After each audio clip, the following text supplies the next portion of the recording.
டெல்லியில் குடியரசுத் தலைவர் ராம்நாத் கோவிந்தை சந்தித்து வேளாண் சட்டங்கள் தொடர்பான மனுக்களை வழங்க ராகுல் காந்தி தலைமையில் காங்கிரஸ் கட்சியினர் பேரணியாக செல்கின்றனர்.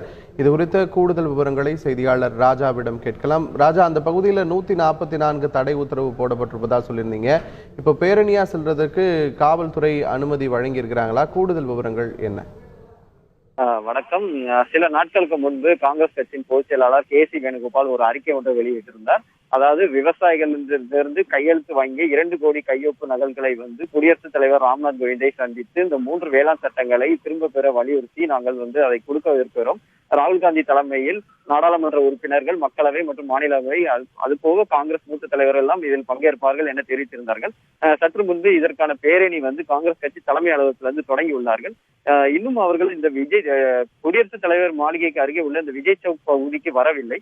வந்த பிறகுதான் தெரியும். ஏன்னா இங்கே போராட்டம் செய்யக்கூடாது, பேரணியாக நடைபெறக்கூடாது என்பதெல்லாம் போலீசார் உத்தரவிட்டிருக்கிறார்கள். மேலும் இங்கே 140 நாள் தடை உத்தரவு இருப்பதால் இங்கே போராட்டம் பேரணிக்கு அனுமதி கிடையாது. இங்கே அவர்கள் மேலும் ஒரு 3 தலைவர்கள் இல்ல 5 தலைவர்கள் மட்டும் உள்ளே அவர்களை சந்தித்து அனுமதிக்க கொடுக்கப்பட்டுள்ளது.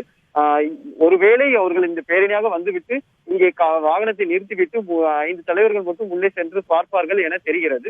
இதை தவிர்த்து அவர்கள் போராட்டத்தில் இறங்கினார்கள்னா காவல்துறை அவர்களை கைது செய்வார்கள். அதற்காக 10க்கும் மேற்பட்ட பேருந்துகளும் இங்கே வைக்கப்பட்டுள்ளது. மேலும் 100க்கும் மேற்பட்ட போலீசார் மற்றும் துணை ராணுவ படையினரும் குவிக்கப்பட்டுள்ளார்கள்.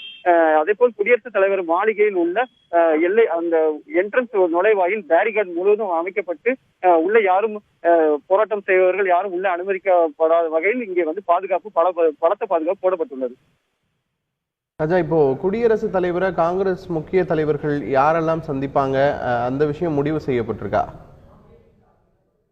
பொதுவாக ராகுல் காந்தி, KC வேணுகோபால், குலாம் நபி ஆசாத் போன்ற தலைவர்கள் தான் சந்திப்பார்கள். இவர்கள் இன்னும் இங்கே சேரவில்லை. வந்த பிறகுதான் தெரியும் யார் என்று முடிவெடுக்கலாம் தெரிவார்கள். அதே போல் தமிழ்நாடு சேர்ந்த MP மாணிக்கம் தாக்கூரும் இந்த பேரணியில் பங்கேற்றுள்ளார். அதே போல் மூத்த MPகள் சசி தரூரும் இந்த பேரணியில் பங்கேற்றிருக்கிறார்.